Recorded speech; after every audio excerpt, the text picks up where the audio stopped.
Hi and welcome to another gaming video on my gaming section of my YouTube channel. And today I want to talk about an argument that I have regularly with my children. They've all got sort of Xbox Ones and PlayStation 4s. They subscribe to online services and they like to buy their games digitally.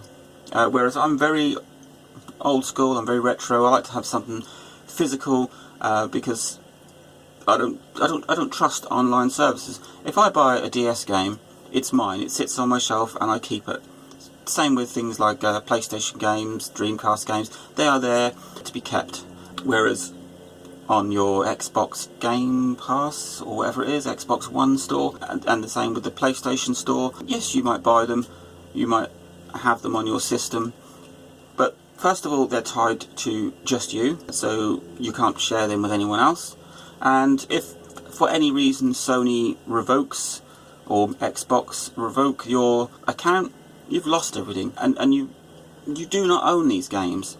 Even in the small print it says you don't own them. You kind of rent them on a as long as you behave basis, and it bugs me. I mean, there are bonuses to both. I mean, if my son's Xbox breaks, he just buys another one, logs in, signs in with his account, and all his digital games will feed back into his new system. Okay, you could say the same with physical discs. If my DS breaks, I just go and buy another DS and pop the cartridges in and off we go.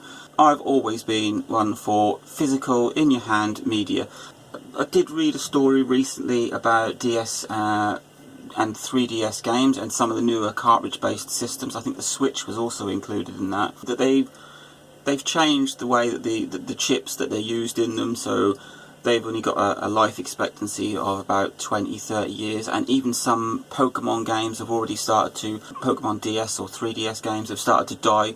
The actual physical cartridges have died themselves. So my stand there that, oh, a physical copy will always be yours and will always be playable, maybe doesn't quite stand up. DVDs get scratched, cartridges stop working, so that's a downside to owning physical media. Whereas a plus side is that pushes some people towards online or subscription services, or whatever you call it, downloading games, because they're always there. Like I said, if their console breaks, they haven't lost anything. It's a bit of a two-edged thing. For me, I grew up in an era before stores and online gaming was a thing, so everything I bought was on physical disc. I've still got original Game Boy games somewhere. Like I say, I've got my DS and my 3DS, which I don't buy on the store, I buy everything physical. And I did the same with my PlayStation 3, which was Sony's real first console using a store. I think I only ever bought one game on their store,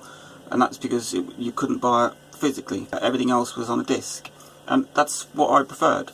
I don't know what your thoughts are on it, but for me, I prefer having physical media over downloading something and being at the mercy of whoever you are subscribing it from. So there you go. Let me know your thoughts. Link, like, subscribe, enjoy.